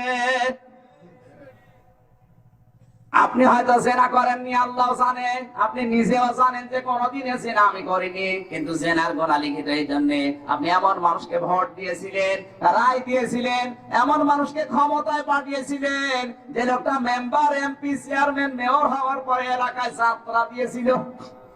ওই যাত্রায় যত নারী পুরুষ এসে অ্যাক্সিডেন্ট হয়েছিল, অ্যাক্সিডেন্ট হয় না, নিচে নামা লাগবে। এই যে অ্যাক্সিডেন্ট যা হয়েছে, হাতের জেনা, মুখের জেনা, চোখের জেনা, নিচের জেনা, যত জেনা হয়েছে, শুধু ওই নেতার আমল নামায় না, তোমার একটা ভোটের কারণে, যেহেতু লোকটা নেতা, কি তোমার একটা রায়ের কারণে, যেহেতু লোকটা মেম্বার, মেয়র, চেয়ারম্যান, এমপি, যত অন্যায় হয়েছে তোমার আমল নামায় ফিলাক্সি লোড হয়ে জেনার গোনাগুলো এসেছে। একটু মিলান তো, এরকম গোনা আমাদের নেই। আপনি হয়তো তাহাজ্জুদ পড়েন, আপনি হয়তো ফেরেশতা, কোন গোনার কাজে যান না, 24 ঘন্টা পাগড়ি মাথায় দিয়ে শুধু আল্লাহ আল্লাহ করেন, কিন্তু আমল নামায় জেনার গোনা উঠবে এই কারণে, সুদের গোনা উঠবে এই কারণে। এমন মানুষকে আপনি ক্ষমতায় পাঠিয়েছিলেন যারা চড়া দামে বিশ্ব ব্যাংক থেকে সুদ নিয়েছিল, কথা বলেন ঠিক কিনা? দেশে নেই। আপনি তো সুদখোর হয়ে বসে আছেন, আপনি তো ঘুষখোর হয়ে বসে আছেন। আপনি বলবেন আমি এসব করিনি, কিন্তু এই কায়দায় আল্লাহ সব মিলিয়ে দেবে, তখন মিলাতে আপনি বাধ্য। এখন হয়তো আমির হামজার উপর রাগ হচ্ছে যে সব কথায় বলে দেখছে, এগুলো বাদ দিলেও তো ভালো হয়তো। এটাও যদি আপনি মানতে না চান, 3 নম্বরে সাক্ষী আপনি যে জমিনে ছিলেন, ওয়া খরাজাতিল আরদু আসআলাহা, সূরা জিলজালের 4 নম্বর আয়াতে আমার আল্লাহ জানিয়েছেন, 2 নম্বর আয়াতে জানিয়েছেন যে জমিনের উপরে ছিলে, ওই জমিন নিচে যা যা করেছে সব উদ্গ্রীব করে দেবে, সব বের করে দেবে। যে জমিনের উপরে দাঁড়িয়ে মোবাইলে সকিনাকে মোবাইল করে আশেপাশে কথা বলেছিলেন, ওই জমিনটা আপনার বিরুদ্ধে সেদিন সব বের করে দেবে। বলেন, আজ কত মানুষের কত রকমের রসের গল্প হচ্ছে। গত বছর এক মহিলা রাত 2টার দিকে আমার এই মোবাইলে কল দিয়ে বলছে, হ্যালো তুমি কোথায়? বললাম আমার রুমে। আচ্ছা তোমার রুমে তোমার মনে নেই? কি মনে থাকবে? আচ্ছা দেখো ঢং করো না। একই গো, রাত বাজে 2টা আর আমার পাশে আমার খাদ্যমন্ত্রী। ও যদি টের পায় যে আমি কোন মহিলার সাথে রাত 2টার সময় গল্প করছি, ও তো আমার খাবারই বন্ধ করে দেবে। বালিশের নিচে মোবাইলটা নিয়ে বললাম, যা বলছেন তাড়াতাড়ি বলেন। তোমার মনে নেই আমার জায়গায় সকালে আসার কথা, তোমার সাথে আমার কাজ আছে। কি কাজ? কতগুলো কথা বলার পরে আমি যখন আর কথা বলি না, তখন বলছে কি জবাব দিচ্ছ না? আমি কি জবাব দেব? আমি কুষ্টিয়া থেকে মাওলানা আমির হামজা। বলছে আজ যা। আমি এমনি কোন কথা বলি না, এখানে শিক্ষা আছে। এইরকম গল্প যদি হয়, বাকিটা আর বললাম না, কথা বলছি না কেন? আপনি অস্বীকার যদি করেন, সেই জমিনে যে বালিশে মাথা দিয়ে দিয়ে গল্প করেছিলেন, ওই জমিনটা উৎগ্রীব করে দেবে সব। সাক্ষী আপনি মানবেন না কোনটা? এরপরেও যদি কেউ মানতে না চায়, আল্লাহ রাব্বুল আলামিন বলেন 4 নাম্বার সাক্ষী হাজির আছে। ইকরা কিতাবাকা কাফা বিনাফসিকাল ইয়াউমা আলাইকা হাসিবা। সূরা বানি ইসরাইল 15 নাম্বার পারা 2 নাম্বার পৃষ্ঠা 9 নাম্বার লাইনে 2 নাম্বার রুকু 14 নাম্বার আয়াত। এটা তাফসীর ইবনে কাসির। আল্লাহ পাক বলেন, পড়ো তোমার আমলনামা, এই কিতাবটাই যথেষ্ট, তুমি জান্নাতে যাবে না জাহান্নামে যাবে। একটা একটা করে কোন সাক্ষী আপনি অস্বীকার করবেন? একটা অস্বীকার করার কায়দা আছে।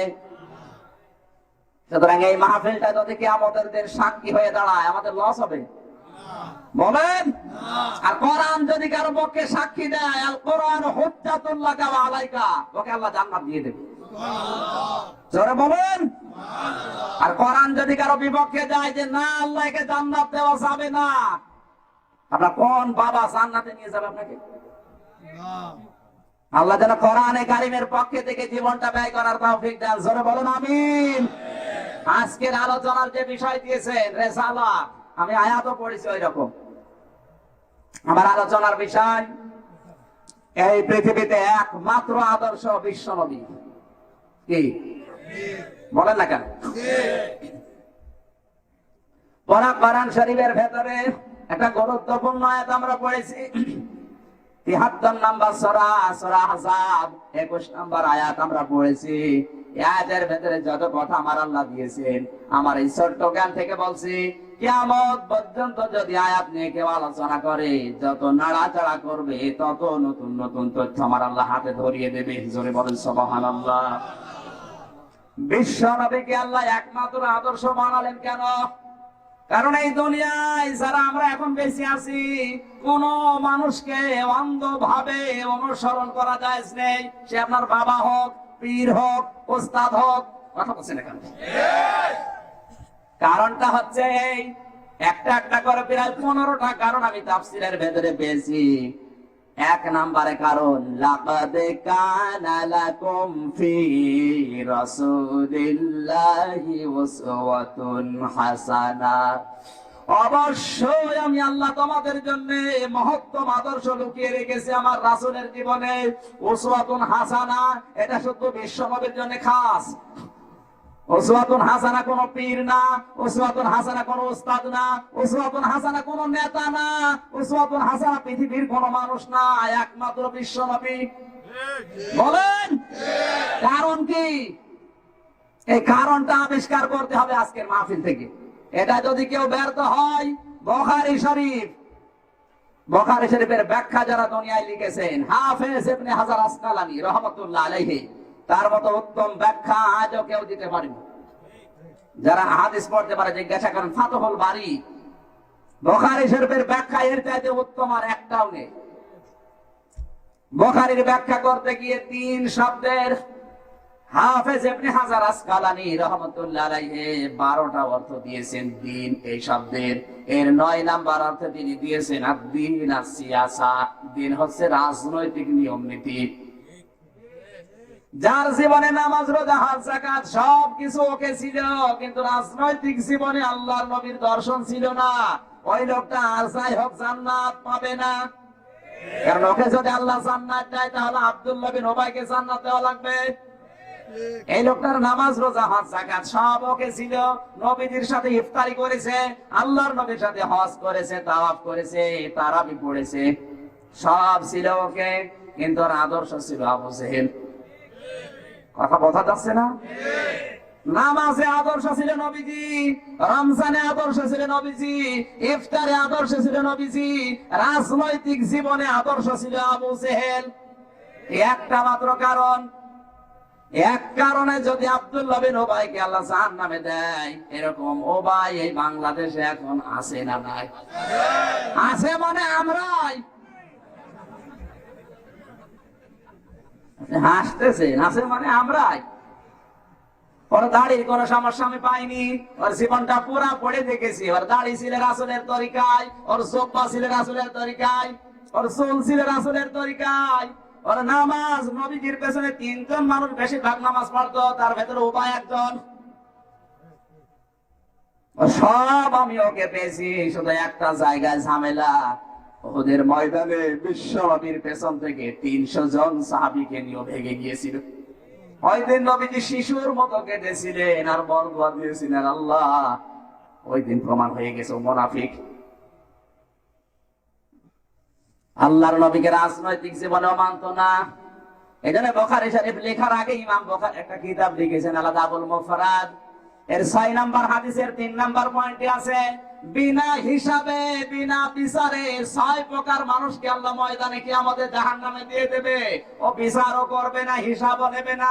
তার 3 নাম্বারে তারা এই দুনিয়াতে যাদের আদর্শ বিশ্ব নবী ছিল না। এদেশে এখন কম না বেশি? বেশি। এই জন্য তো ইসলাম আসে না। নবীজিকে কেন আপনি একমাত্র আদর্শ মানবেন? এবার কান লাগান। মহত্তম আদর্শ যেহেতু নবীজির ভেতরে আল্লাহ ঢুকিয়েছেন, পৃথিবীর কাউকে অন্ধভাবে বিশ্বাস করা মেনে নেওয়া জায়েজ নেই। আছে? বলেন। কারণ কি? কারণ দুনিয়ার কোন মানুষের চরিত্র আপনার কাছে স্পষ্ট না। এই বাংলাদেশে যারা বিএনপি করে, ওরা বুকে হাত দিয়ে বলতে পারবে ম্যাডাম খালেদা জিয়া জীবনে কোনোদিন একটা গোনা করেনি। বলেন।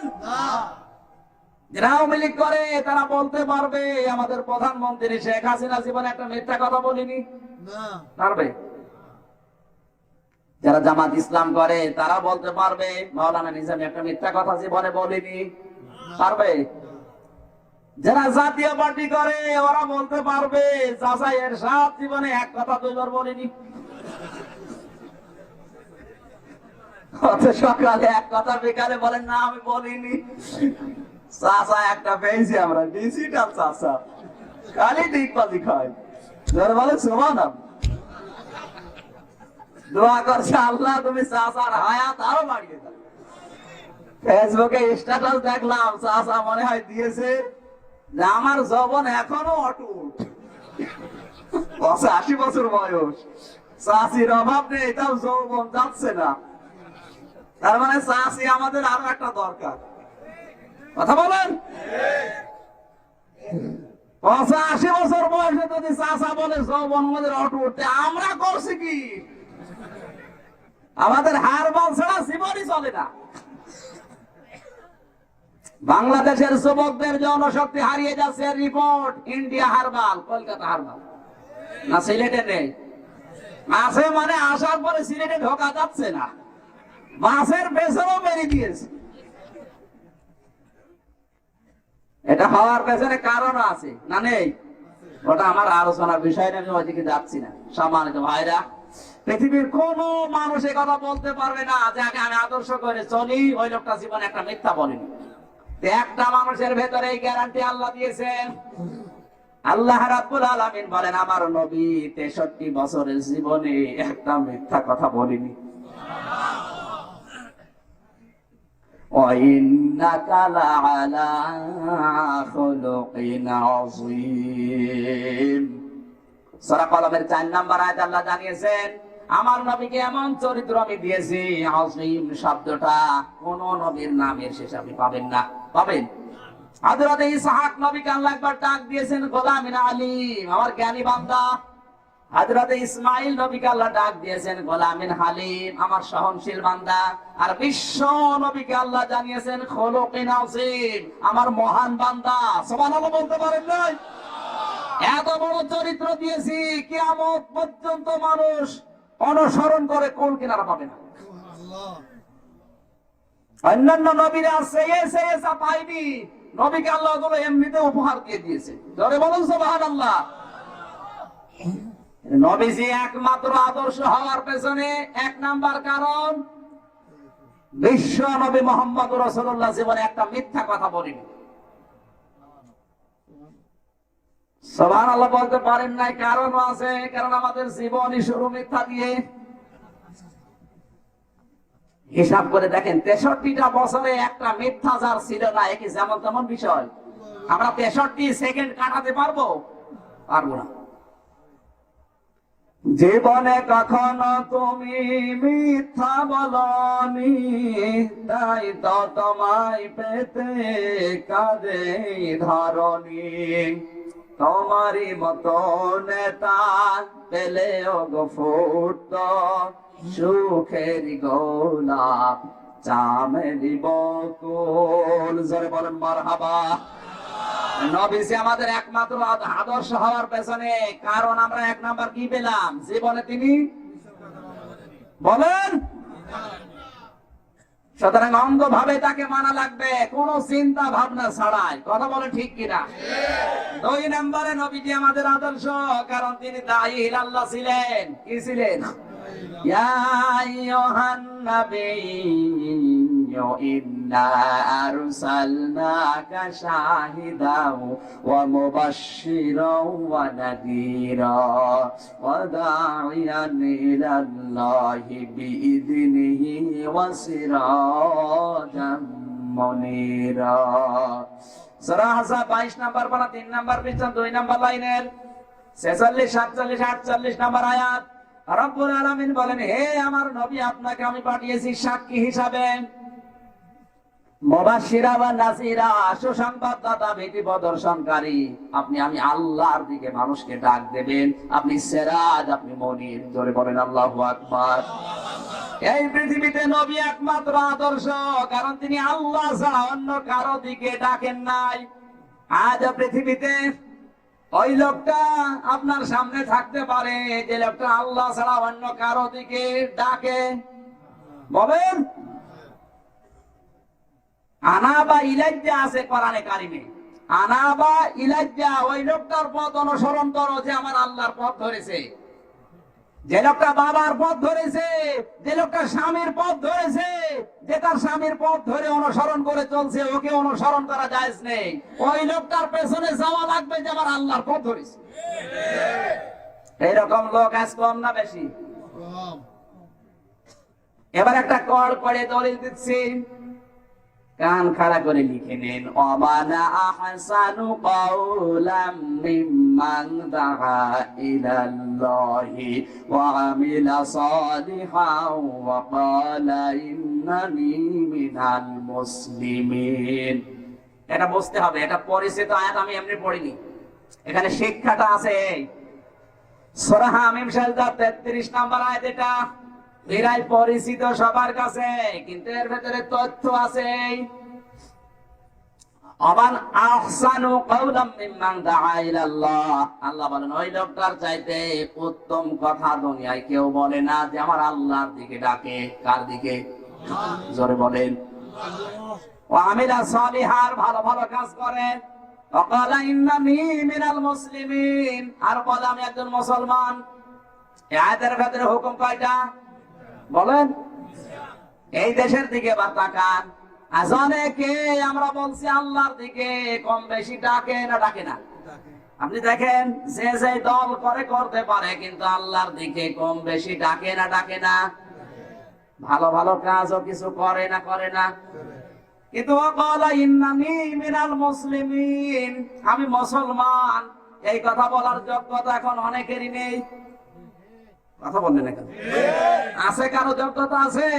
অন্তত এই দেশে বসবাস করে আপনি বলতে পারবেন না যে আমি মুসলমান। কারণ মুসলমান সুদ খেতে পারে, আর এই দেশে এখন সুদ ভিত্তিক অর্থনীতি চলছে।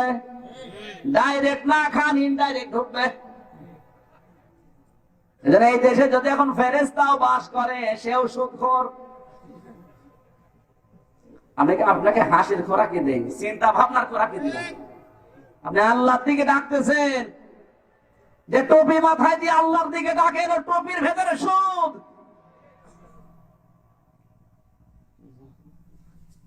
রংপুর থেকে একটা লোক এসে আমার বাড়িতে বলো, হুজুর আমি মাহফিলের ডেট নেব। বললাম ভাই বসেন, চা নাস্তা করেন।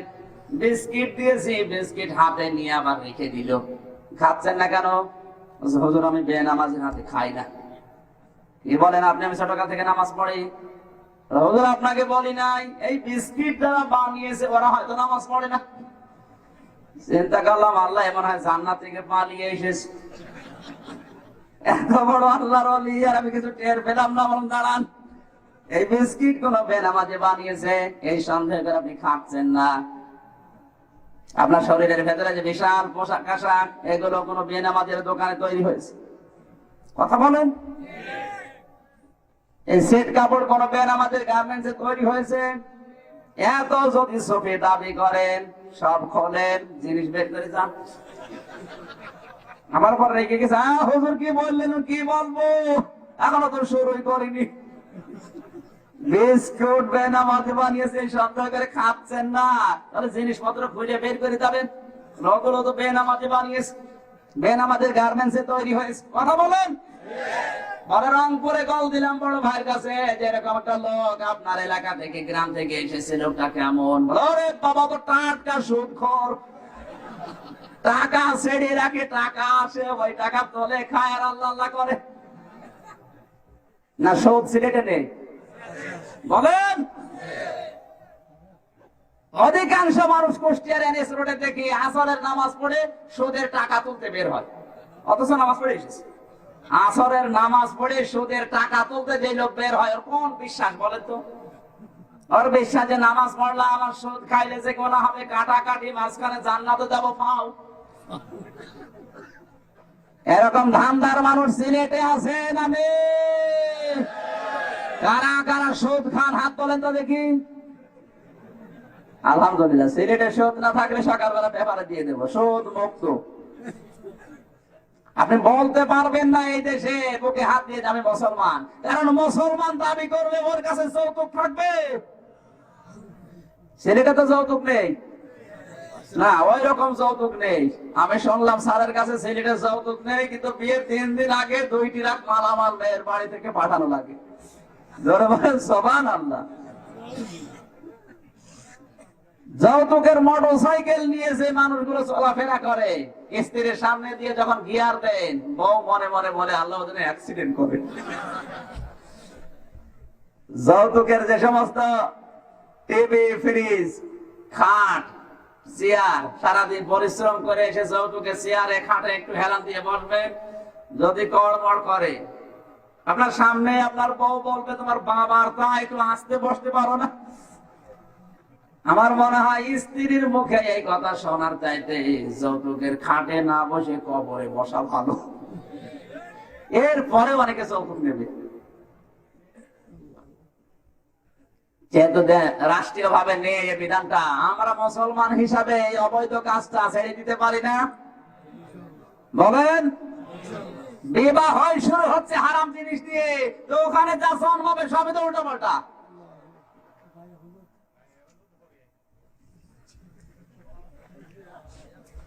অথচ বিবাহ করার পরে যখন সন্তান জন্ম দেবে, তখন কিন্তু আল্লাহর কাছে দোয়া পড়ে নেয়, বিসমিল্লাহি আল্লাহুম্মা জান্নিবনা শাইতান ওয়া জান্নিবিশ শাইতান মা রাযাকতানা। হে আল্লাহ, তোমার নামে আরম্ভ করলাম, তুমি আমাদের সন্তান আদি রিজিক যা দেবে ওগুলো যেন শয়তান থেকে হেফাজত থাকে, এমনকি আমাদেরকেও তুমি শয়তান থেকে বাঁচাও। এ দোয়া পড়ে না?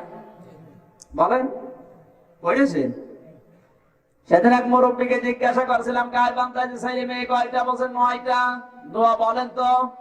দোয়া তো পড়েনি। দোয়া পড়েননি, সন্তান হইলো কি করে? 9টা জন্ম দিয়ে ফেলেছে, একটা দোয়াও পড়েনি। কথা বলছে নাকি? আশ্চর্য মানুষ, আপনি কি সন্তান জন্ম দিচ্ছেন? গত বছরে, এই বছরে, এটা যে বছর গেল, গত বছর হজের সময় একটা লোক লাফাচ্ছিল। আমি বললাম, ভাই লাফান না, পড়ে যাবেন, পড়ে গেলে মরে যাবেন, ভিড়। তুই আমার ছেড়িয়ে দিয়ে আমি শয়তান মারবো। হাতের পাথর ছিল, পাথর একবারে শয়তানকে মেরে দিয়েছে। এত রাগ, চেক দিতে পারছে না, পায়ের স্যান্ডেলও নেই। বললাম, স্যান্ডেল কই? বলছে শয়তান মেরে ফেলিস। বাড়ি কোথায়? বলছে নোয়াখালী। চেহারার দিকে তাকিয়ে বোঝা যাচ্ছে শয়তানের দলের মেম্বার। দাঁড়িয়ে নেই, গোপনে নমো নমো বলছেন। কানের কাছে মুখ নিয়ে বললাম, মুরব্বী 2.5 লাখ 3 লাখ টাকা খরচ করে সেই নোয়াখালী থেকে এসেছেন শয়তান মারবেন, মাত্র এখানে একটা পাথরের পিলার বানানো, এই শয়তান মারার জন্য আপনি এত ব্যস্ত। অথচ বাংলাদেশে যাওয়ার পরে শয়তানের মিছিলের ব্যানার ধরে আগে আগে থাকে। আমার বছর হুজুর কি বললেন পরে বলবো। এরকম মিছিল করা মানুষ দেশে আছে না নেই? শয়তানের মিছিল ওইটা যে সমস্ত মিছিলের স্লোগানে আল্লাহু আকবার বলা হয় না। কথা বলেন, নাই দেশে নেই? মিছিলের ব্যানার ধরে আগে আগে স্লোগান দিচ্ছে। মুসলমান হিসাবে আল্লাহু আকবার বলে স্লোগান দিতে পারেন, আপনি কিসের মুসলমান? কয়েকদিন আগে কুলাঙ্গার মারা গেছে এই বাংলাদেশ থেকে, এদেশ পরিষ্কার হয়েছে।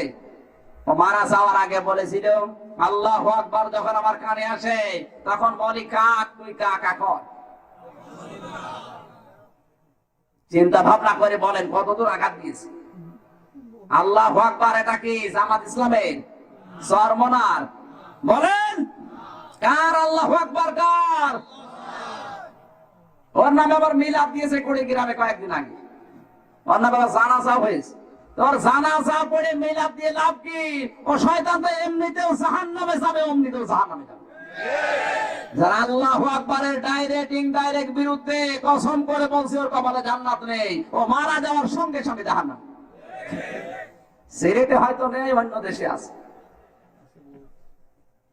আমার যতটুকু গবেষণায় বাংলাদেশ থেকে অন্তত যারা হজে যায়, যে শব্দটা বলা লাগে সর্বপ্রথম আল্লাহু আকবার, এই শব্দটা যদি এসে মেনে নেয়, এই দেশে আল্লাহ ছাড়া কারো বিধান চলা সম্ভব না।